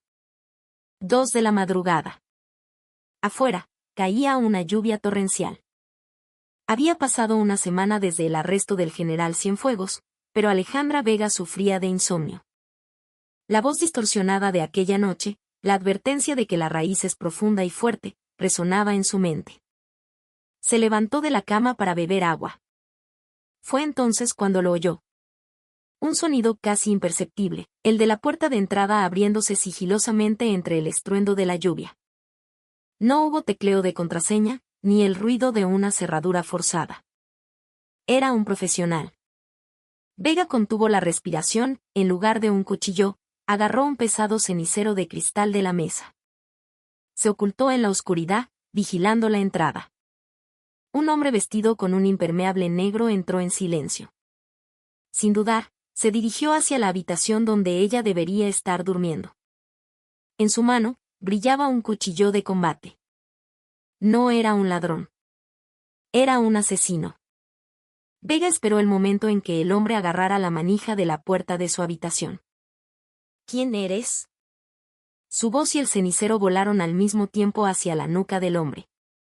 Pero el intruso, sin siquiera darse la vuelta, se agachó levemente y lo esquivó. El cenicero se estrelló contra la pared, haciéndose añicos. Tus instintos siguen intactos, víbora. El hombre se dio la vuelta lentamente y se quitó la capucha. Un relámpago iluminó la habitación por un instante. Una horrible cicatriz recorría el lado izquierdo de su rostro, desde debajo del ojo hasta la mandíbula. Las pupilas de Vega se contrajeron. Damián Fierro. Damián el Escorpión Fierro. 7 años atrás, en las Fuerzas Especiales, había sido su segundo al mando. Un hombre de una habilidad inigualable, pero que fue dado de baja deshonrosamente por su brutalidad excesiva y su falta de control en combate. ¿Qué hacía aquí? ¿Cuánto tiempo, mi comandante? O debería decir, mi coronel. Fierro sonrió con amargura, sosteniendo el cuchillo en guardia inversa. ¿Así que tú eres el perro que envió el círculo de hierro? ¿Perro? Digamos que somos socios comerciales. Ellos necesitan que alguien se encargue de la basura difícil, y yo necesito el dinero. ¿Un soldado convertido en un sicario a sueldo, enviado a matar a su antigua comandante? ¡Qué patético! ¿Soldado? Yo morí hace 7 años. El día que tú me quitaste el uniforme. La locura brilló en los ojos de Fierro. En una misión, había intentado usar a civiles como escudo humano y Vega lo había sometido y entregado a la corte marcial. El rencor seguía vivo. ¡Muere! Fierro se lanzó. La lucha estalló en la pequeña sala. El cuchillo de Fierro buscó la garganta de Vega. Ella se echó hacia atrás, pero la hoja rasgó su camiseta. Pateó una silla para bloquearlo, pero él asaltó y le lanzó una patada en el aire. Vega la bloqueó con los brazos, pero el impacto la hizo retroceder contra la pared. Es más fuerte, pensó. Pero yo soy más técnica. Cuando Fierro volvió a atacar, Vega le agarró la muñeca, la retorció y se metió bajo su guardia. ¡Crack! La muñeca de Fierro se rompió. El cuchillo cayó. Pero él, aguantando el dolor, le agarró el pelo con la otra mano y le dio un rodillazo. La frente de Vega se partió, y la sangre le nubló la vista. Rodaron por el suelo, entre los cristales rotos del cenicero. Vega intentó aplicarle una llave de estrangulamiento. El rostro de Fierro se enrojeció. Pero él sacó algo de su bolsillo y se lo clavó en el muslo. Una navaja de bolsillo. ¡Ag! Vega aflojó la presa por el dolor, y Fierro aprovechó para escapar y poner distancia. La sangre brotaba del muslo de Vega.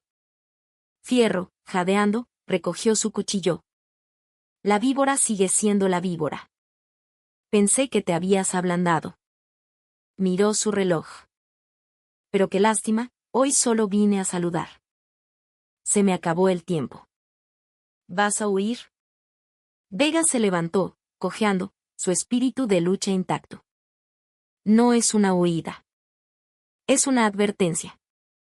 Mañana por la noche, si no quieres ver cómo tus polluelos son arrastrados por la corriente, quédate quieta.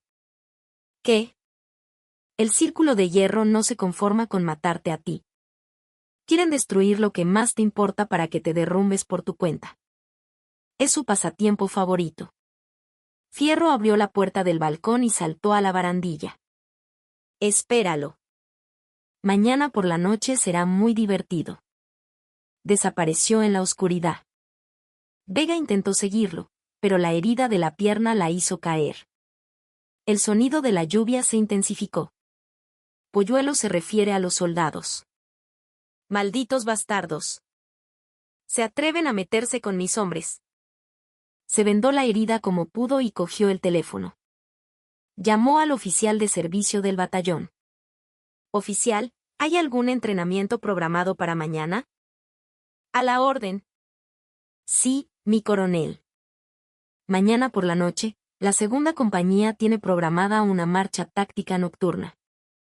Es un entrenamiento obligatorio ordenado por el alto mando. Cancélala. Ahora mismo.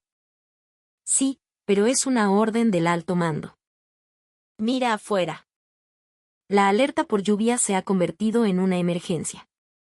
Una marcha en la montaña con este tiempo es un suicidio. Yo asumo la responsabilidad. Cancélala. Entendido. Informaré a los comandantes. Al colgar, la mano de Vega temblaba. El alto mando. Los tentáculos del círculo de hierro ya habían llegado hasta allí. Planeaban usar el mal tiempo para provocar un accidente, sacrificar a los soldados y culpar a Vega. Se limpió la sangre de la frente. Se miró en un espejo. Vengan, pensó. Si tocan un solo pelo de mis hombres, los perseguiré hasta el infierno y los devoraré. Se vistió con su uniforme de campaña. No iba a dormir. Se dirigió al centro de mando para vigilar la situación toda la noche.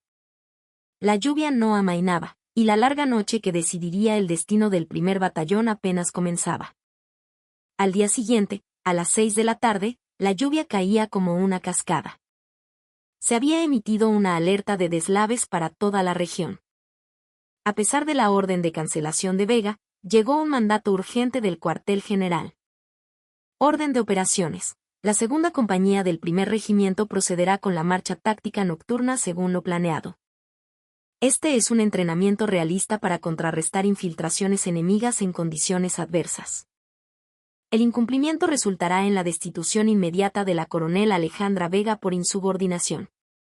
La orden estaba firmada por el nuevo jefe de operaciones del Cuerpo de Ejército, un conocido miembro de El Círculo de Hierro.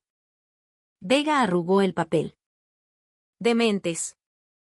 Juegan con la vida de los muchachos para demostrar su poder. Llamó al comandante de la segunda compañía. Comandante, no mueva a sus hombres. Iré a hablar con el general. Mi coronel, es demasiado tarde, la voz del comandante temblaba. La policía militar del cuartel general ha tomado el centro de mando. El segundo comandante del regimiento me ha relevado y ha forzado la salida de las tropas. La vanguardia acaba de entrar en el Cañón del Diablo. ¿Qué? ¿El Cañón del Diablo? El rostro de Vega palideció. El Cañón del Diablo era conocido por sus frecuentes desprendimientos de rocas, incluso en tiempo seco. Atravesarlo con ese diluvio era un suicidio. Además, era una zona sin cobertura de comunicaciones. El segundo comandante vendió su alma por un ascenso. No había tiempo que perder. Con solo su ayudante y un conductor, subió a un vehículo militar. Al Cañón del Diablo. Lo más rápido posible. El vehículo se abrió paso a toda velocidad bajo la lluvia. Al llegar a la entrada del cañón, un torrente de agua lodosa ya lo inundaba. Comunicaciones, contacte con la vanguardia. Negativo, mi coronel. No hay señal. En ese momento, un relámpago iluminó el interior del cañón. Los ojos de Vega vieron una escena increíble. Decenas de soldados, atrapados por la crecida, se aferraban precariamente a unas rocas en medio del torrente. El agua ya les llegaba a la cintura y, desde arriba, caían cascadas de lodo. Ahí están. Vega saltó del vehículo y sacó una cuerda de rescate. Mi coronel, es muy peligroso. La corriente es demasiado fuerte. Su ayudante intentó detenerla. Yo voy. Ustedes aseguren la cuerda aquí. Se ató la cuerda a la cintura y se lanzó a la corriente. El agua helada y fangosa la golpeó. Se quedó sin aliento, pero nadó con todas sus fuerzas. Los soldados, temblando en las rocas, la vieron. «Mi coronel. Sálvenos». Un joven soldado estaba a punto de ser arrastrado. Vega se soltó de la cuerda principal, se lanzó y lo agarró. «Agárrate. No te sueltes». Se aferró a una grieta de la roca con una mano, sosteniendo al soldado con la otra. «Escuchen todos. Ya estoy aquí. Nadie va a morir. Entrelacen los brazos. Formen una cadena». Su grito superó el rugido de la lluvia. Los soldados, aterrorizados, encontraron esperanza y se agarraron unos a otros. Pero la crisis no había terminado. En el borde del acantilado, estaba un hombre con un impermeable negro. Era Damián Fierro. Hablaba por una radio. Objetivo localizado. Ha entrado en la tumba por su propio pie. Fierro presionó el detonador de una carga de dinamita que había colocado en una grieta de la presa de contención que había más arriba. Con una explosión, la estructura cedió. Una enorme masa de agua y lodo se precipitó hacia ellos como un tsunami. No era un desastre natural. Era un asesinato planeado. No. Vega, incluso en esa situación desesperada, no se rindió. Dio a los soldados hacia la parte más alta de las rocas. «Todos, cúbranse la cabeza. Agáchense». El torrente los engulló. Vega protegió a los soldados con su propio cuerpo. Rocas y troncos golpearon su espalda. Sintió un dolor atroz, pero no gritó. Si ella caía, ellos morirían. Milagrosamente, cuando la ola pasó, habían sobrevivido. La espalda de Vega era una masa de sangre. «¿Mi coronel está bien?», preguntaron los soldados, llorando. Vega tosió sangre y sonrió. «Les dije que no moriríamos». Levantó la vista. Damián Fierro la miraba desde arriba con incredulidad. Una llama azul se encendió en los ojos de Vega. Sacó de su equipo una pistola de bengalas impermeable. Era para señales de rescate, pero ahora era un arma. «Te atreviste a tocar a mis cachorros». Apuntó la bengala no hacia Fierro, sino hacia el terreno inestable y empapado sobre el que él estaba. «Feed you». La bengala roja rasgó la oscuridad y golpeó la ladera. Con la explosión, el terreno cedió. Fierro perdió el equilibrio y cayó al cañón junto con el deslave. La corriente se lo tragó en un instante. «Ayudante, ahora. Tiren de la cuerda». A su señal, los hombres en la orilla empezaron a tirar. Uno a uno, los 30 soldados atrapados fueron puestos a salvo.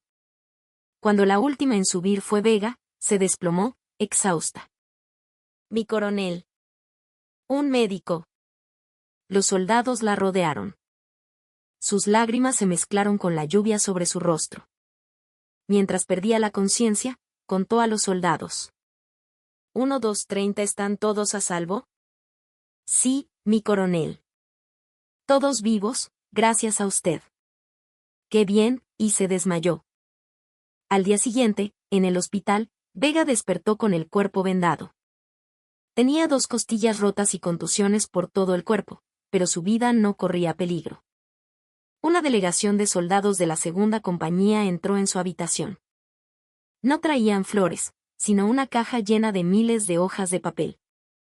«¿Qué es esto?», preguntó Vega con voz ronca. «Son firmas en contra de su destitución, mi coronel.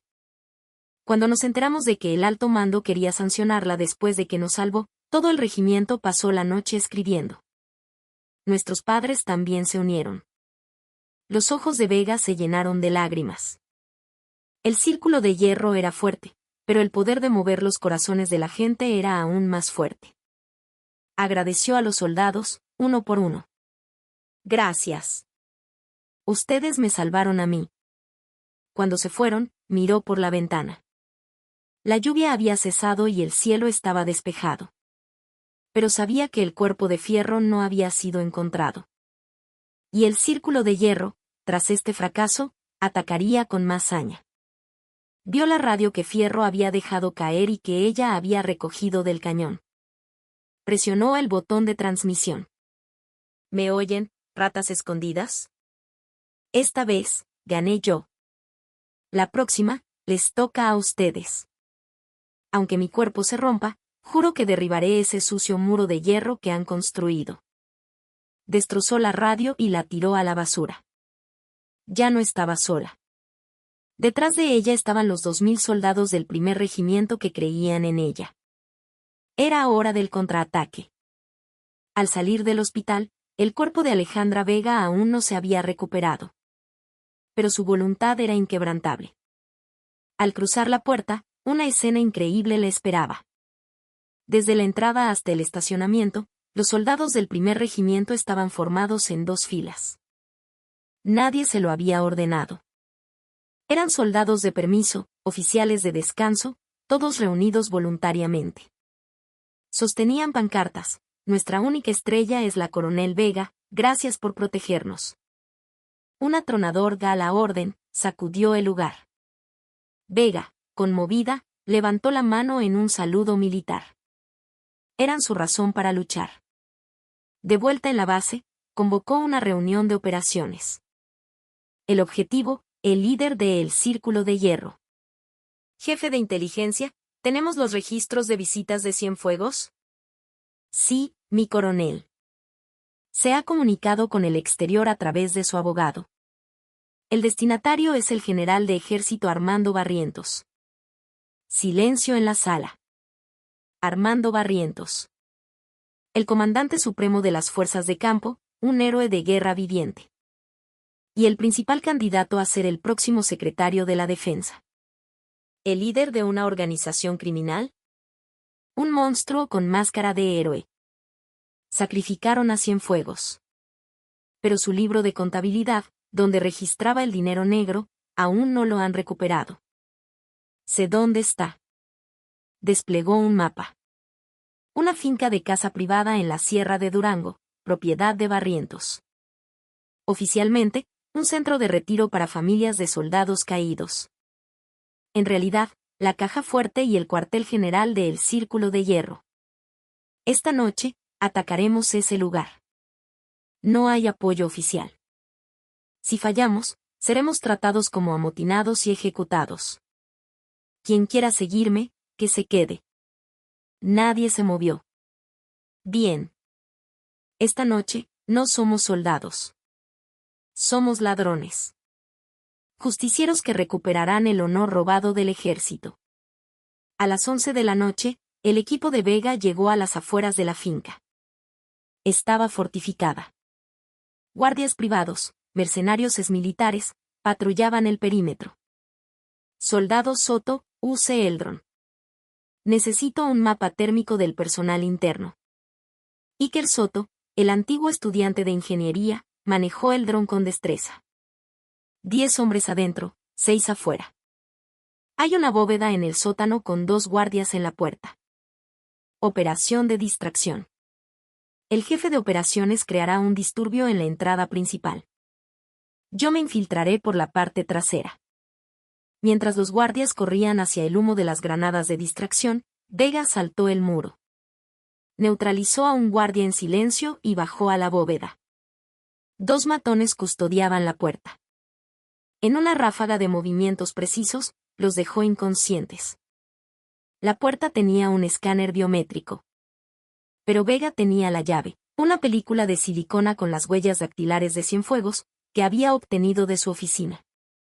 La puerta se abrió. Dentro había dinero, oro y, llenando una pared, archivos. La lista de sobornos de El Círculo de Hierro, los contratos fraudulentos, los registros de dinero negro. Todas las pruebas. Lo encontré. Estaba a punto de guardar los archivos cuando una voz resonó en la oscuridad. Impresionante. No pensé que llegarías hasta aquí. En una silla, en un rincón, estaba sentado el general Barrientos. Sostenía una pistola, apuntándole con calma. ¿Crees que podrás salir de aquí con esos papeles? Este es mi reino. ¿Reino? ¿Construido sobre la sangre de tus hombres? El dinero que robaste era el equipo, la comida y la vida de mis soldados. La vida del soldado Rivas, de los muchachos en el Cañón del Diablo. ¿Cómo pagarás por esa sangre? Con tu muerte. Empezando por ti. Barrientos estaba a punto de apretar el gatillo cuando se oyó un disparo. Pero no fue Vega quien cayó. La pistola de Barrientos salió volando de su mano. ¡Bam! La bala había entrado por un pequeño conducto de ventilación. Un disparo de francotirador. ¿Quién? Vega miró hacia el conducto. No vio a nadie, pero en el suelo rodaba un casquillo de bala familiar. Era el tipo de munición especial que usaba Damián Fierro. Te devuelvo el favor, pareció oír en su mente. Vega no perdió la oportunidad. Se abalanzó sobre Barrientos y lo sometió. Se acabó, Barrientos. Tu sucio reino cae esta noche. Lo ató y recogió los archivos. Afuera, se oían los gritos de los soldados del primer regimiento. Los refuerzos habían llegado. Una semana después, en el auditorio principal de la Secretaría de la Defensa en la Ciudad de México, se celebraba la reunión de altos mandos. En el estrado, con una mano vendada, el general Barrientos daba un discurso sobre la necesidad de restaurar la disciplina en el ejército. En ese momento, las puertas del auditorio se abrieron de par en par. La coronel Alejandra Vega entró, seguida por una delegación de soldados del primer regimiento y el fiscal militar. General Barrientos. Su voz resonó sin necesidad de micrófono. Coronel Alejandra Vega, comandante del primer regimiento, presenta un informe de emergencia. Estos son los registros criminales de la sociedad secreta El Círculo de Hierro de los últimos 10 años. Y en la cima de todo, está usted. El rostro de Barrientos se descompuso. Mentiras. Es una conspiración. Pero Vega proyectó en la pantalla el video grabado por la cámara oculta que llevaba en la finca. La voz de Barrientos llenó la sala. ¿El honor? ¿El honor te da de comer? El secretario de la Defensa, desde su asiento, bajó el pulgar. Era la señal. Los fiscales militares subieron al estrado y arrestaron a Barrientos. Mientras se lo llevaban, sus 4 estrellas de general se balanceaban patéticamente. Vega se dirigió a los cientos de generales presentes. Lo que debemos proteger no es la autoridad de las estrellas. Son los ojos limpios de nuestros soldados. Ser el techo que los protege de la tormenta. Ese es el verdadero peso de este uniforme. Un aplauso comenzó, y pronto se convirtió en una ovación atronadora.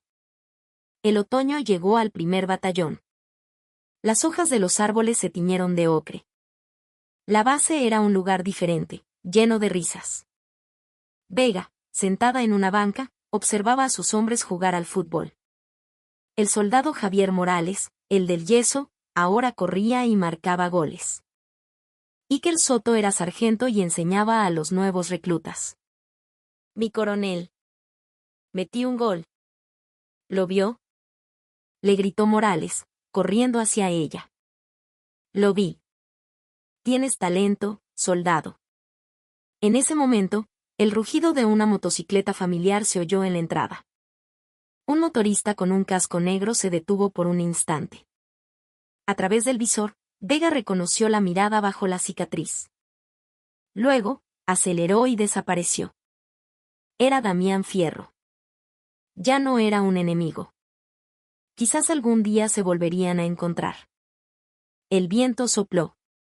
Vega miró al cielo azul. Ya no había nubes oscuras ni sombras de estrellas codiciosas.